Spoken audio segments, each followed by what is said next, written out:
Cásate con un blanco. Edwige, René, Drew. Al final conseguí mi blanco. Llamé a casa para darles la noticia y les hice felices, tal como pensé que ocurriría. Me preguntaron su edad, me pasaba 10 años, y si tenía un buen trabajo. Pero era una indagación insustancial. Por muy mayor que yo fuera, hiciera lo que hiciera para buscarme la vida, nada les importaba. Pero no les aclaré que era camionero. No recuerdo ahora cómo salvé la situación. De hecho, ni siquiera sé si hablamos de su trabajo. La pregunta quizás se centró en lo de, un buen trabajo, a lo que contesté que sí. Y desvié la conversación antes de que intentaran averiguar qué tan bueno era. Por mi contento descuidé armar una mentira sobre una ocupación apropiada. C'est un chauffeur de gros camion. Habría deshinchado el globo antes de que se inflara completamente. También pretendieron saber si sus padres eran amables conmigo. Y aunque mis cejas se juntaron sin mi permiso, también respondí afirmativamente. ¿Acaso pensaban que yo era tan extraordinaria que el tipo me llevaría a su casa para presentarme a mamá y papá? No les hice esa pregunta. Lo importante era que finalmente había logrado mi blanco y todos estábamos dichosos. O mejor, que ellos estaban dichosos, y su felicidad era lo principal. Me llevó su tiempo encontrar al blanco, porque a pesar de que Inglaterra está repleta de ellos, son como oro en polvo. Judith una vez me dijo que a los blancos no les agradan las mujeres con caderas como las nuestras. Pues deberías venir a verlos a mi país, recuerdo que le objeté. Esos nos ven como seres exóticos. Somos sus princesas oscuras. El único inconveniente es que son, gentuza blanca. Replicó ella, frunciendo los labios, mientras nos preparábamos para ir a uno de esos clubes de rhythm and blues que tanto le gustan. Para mis adentros no pude más que estar de acuerdo con ella, aunque no me permití el lujo de llamarlos gentuza, y por lo tanto, no tener nada que ver con ellos. Judith es mi compañera de trabajo. Estamos juntas en la misma residencia para mayores, atendiendo a personas con demencia. Ella lo hace porque los horarios le convienen. Yo lo hago porque, los indigentes, no pueden elegir. Y como este es uno de esos trabajos donde los pasaportes no son examinados en detalle, ser cuidadora es lo mío.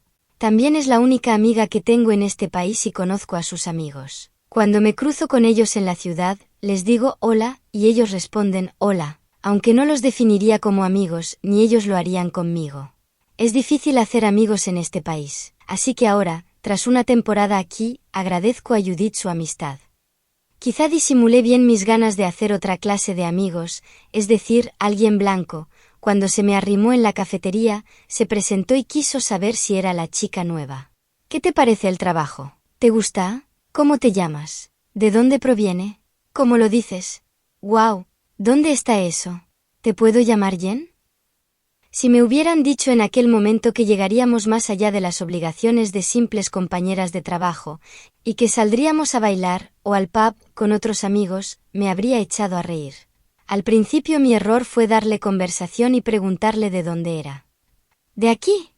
Aún hoy no sé cómo definir lo que reflejó su mirada. ¿Rabia? ¿Ira? ¿O solo el talante de cabreo, habitual en los negros británicos? ¿Cómo podía yo saberlo? En mi cabeza, todos los británicos eran blancos, igual que todos los marfileños eran negros. No es que en Côte d'Ivoire el color de piel sea una cosa a la que le concedamos importancia. El tono es otro asunto. Oscuro, chocolate, cacao, eso podría marcar la diferencia. Pero no era el caso en Inglaterra. Y no sé cómo se me pudo olvidar, cuando Mark siempre me contaba que estaba ahorrando y bajando la cabeza para lograr el pasaporte británico. Quizás di por sentado que Judith era igual. Pero tras su ofendido, de aquí, agregó como para darle más énfasis. Nací aquí. Y cuando dejó atrás su ira, su rabia y su cabreo, añadió. Pero mis padres son nigerianos. No hice ningún comentario, aunque me cuestioné por qué no había dicho que era nigeriana. No me habría importado si las semillas de aquella amistad incipiente se hubiesen marchitado en aquel instante. Mi meta no era tener amigos negros británicos, aunque ningún compañero blanco me dirigiera la palabra ni yo pareciera el tipo de persona que ellos desearan frecuentar. Al principio soportaba la amistad de Judith, yo que sabía. Cuando me invitó a salir con ella a un club le dije que sí, en la creencia de que si no salía del alojamiento compartido que Mark me agenció cuando llegamos, y la residencia de ancianos en la que curraba, no podría conocer a ningún blanco. Mientras que en un club, en especial porque era la primera vez que todos salíamos a bailar, entendiendo por todos el personal del trabajo, esos blancos podrían cruzar más de 2 palabras conmigo, e incluso bailaríamos. Así me lo figuré, y por consiguiente nos fuimos a bailar. No creí que bailaras tan bien, me elogió ella al día siguiente, y la amistad echó raíces. Judith me invitó a salir la semana siguiente y el fin de semana posterior y el siguiente y otra vez. Hasta que por fin decidí decirle que sí, hace unos 6 meses, sin que afortunadamente me mirase con extrañeza. Tal como propuso nos arreglamos en su casa, bebiendo WKD.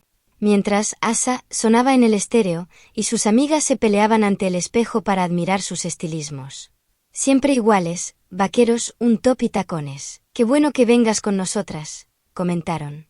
Así que me uní a ellas, dado que repitiendo no, no y no, no había logrado la reputación de bruja estirada, complacida en parecerlo.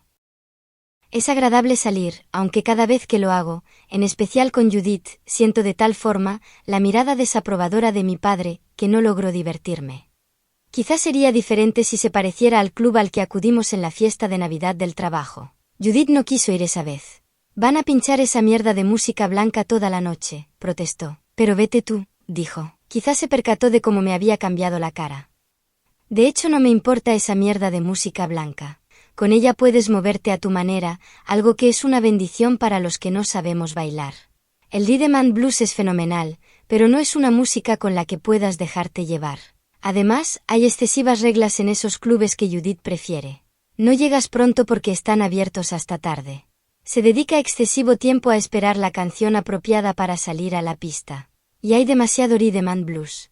Y encima están todos esos hombres, negros, y mientras que a Judith no le importa, me gusta mi propia clase, afirma. Bueno, a mí sí.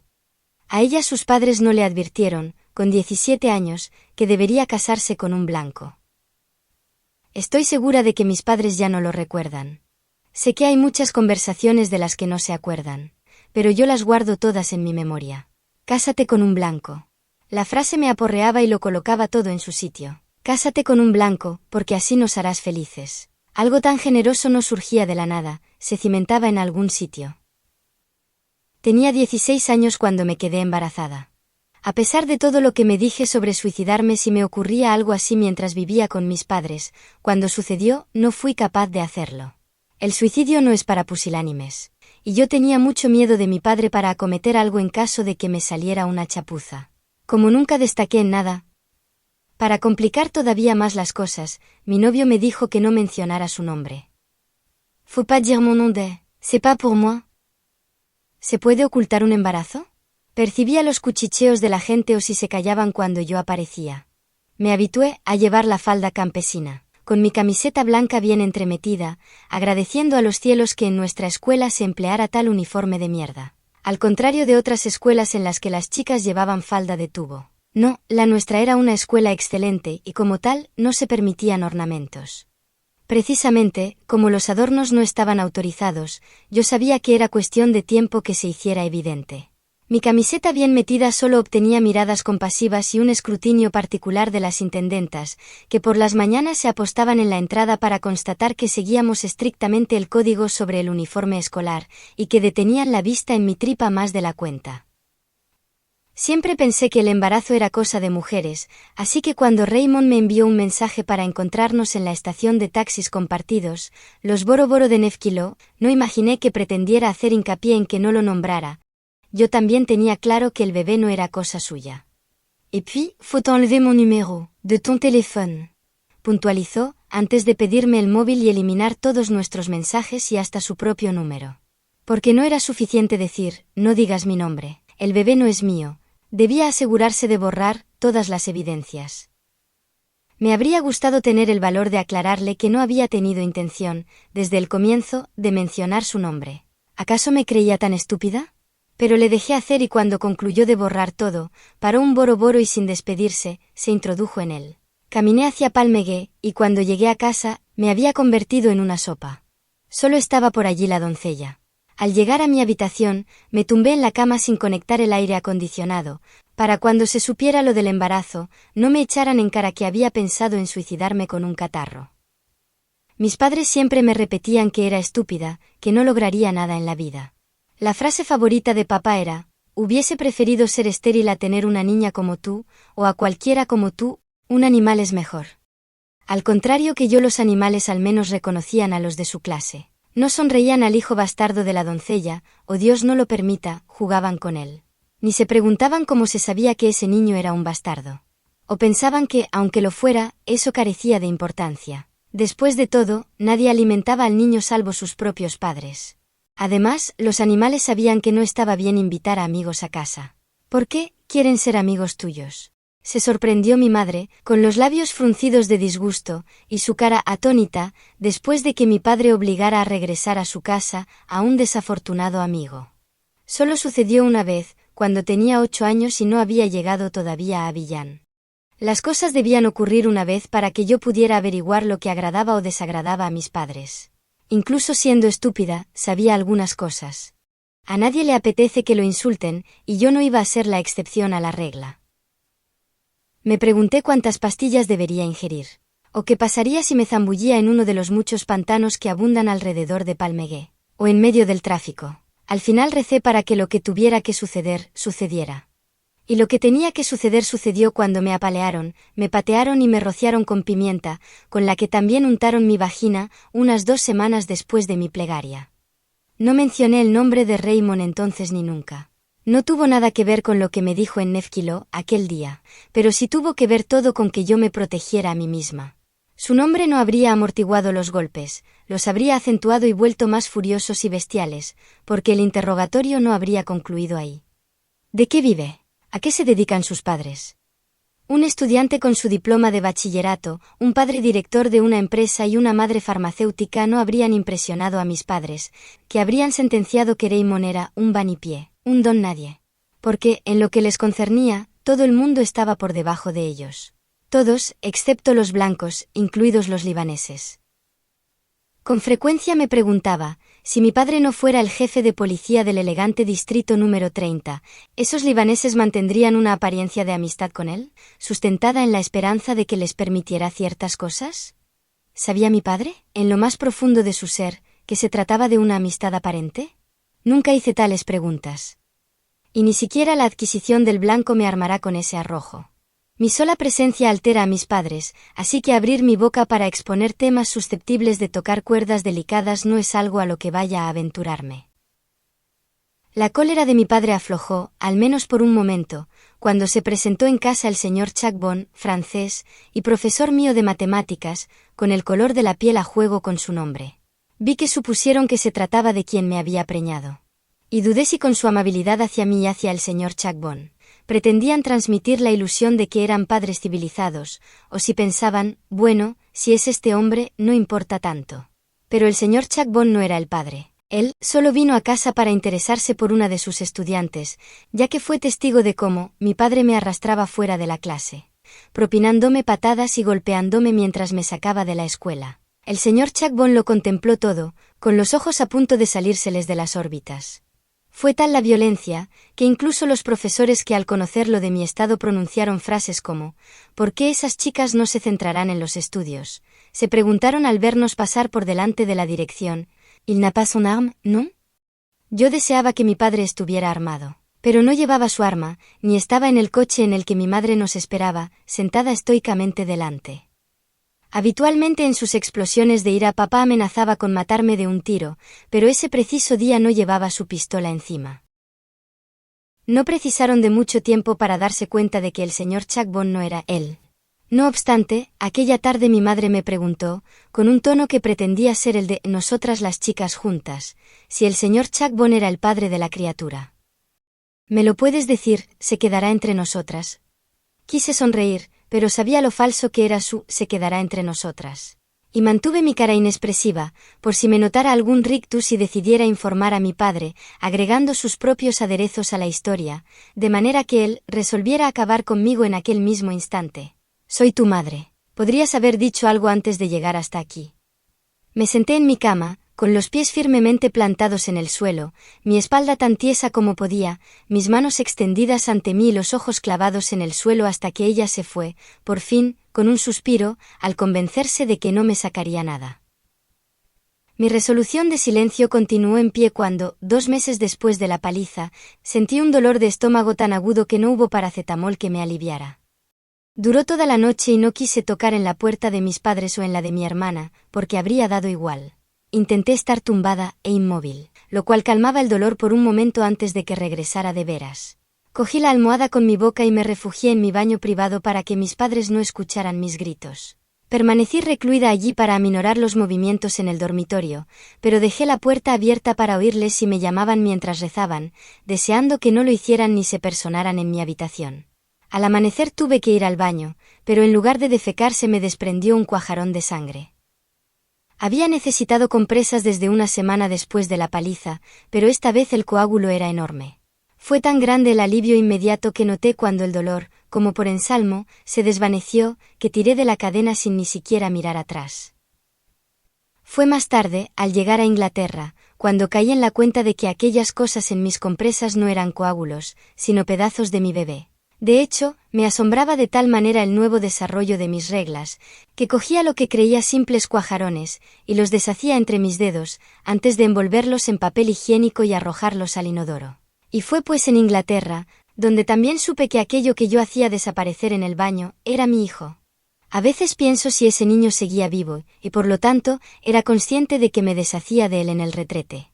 Me pregunto cuánta conciencia hay en un feto de 6 meses, y me consuelo con el hecho de que si el niño se había desintegrado durante 2 de aquellos meses, no quedaba ya nada humano en él. Solo eliminaba pedazos de tejido.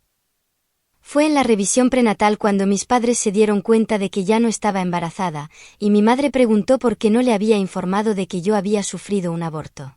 No lo sabía. ¿Pero qué pasó con el sangrado? El doctor dice que debiste sangrar. No sangré. Una semana después mi padre hizo que me examinaran para constatar que mi fertilidad no estaba perjudicada. Mientras esperábamos los resultados, no dejó de increparme porque, por culpa de un don nadie, un vanipié, acabaría estéril. No sé si los resultados de las pruebas llegaron o qué concluían, pero entonces no me importaba si sería o no estéril. Ni ahora tampoco. Algo que cambió con mi embarazo fue la insistencia de mis padres para que tomara la píldora. Y establecieron la hora en que debía hacerlo, las 7 de la mañana. Así, al menos uno de ellos estaría en casa y se aseguraría de que yo ingiriera la pequeña pastilla blanca. Un año después de eso, mi tío materno, que había partido a Inglaterra 10 años antes, volvió de vacaciones y por supuesto, nos visitó. Fue recibido con todos los honores que se otorgan a alguien que viene de Europa. Fue durante esas vacaciones cuando mis padres me ordenaron que le llamara tío, aunque cuando vivía con nosotros, ellos, o más bien mi madre, no lo consideraron digno de recibir ese nombre. Mi tío Mark nos dijo a mi hermana y a mí que debíamos llamarle así, pues efectivamente lo era. Pero eso duró solo la mitad del día, hasta que mi madre regresó de una de las muchas reuniones que mantenía como esposa del jefe de policía, y nos reunió en el dormitorio que compartía con nuestro padre, para echarnos en cara que nos dejáramos influir. Come 3 veces al día, y de repente exige derechos, soltó ella. Solo porque un pueblerino te diga algo, no quiere decir que debas arrodillarte ante él. Sus ojos se fijaron en los míos, y supe que de nuevo había metido la pata. ¿Qué clase de hija mayor era yo para arrugarme, con tanta facilidad ante un provinciano?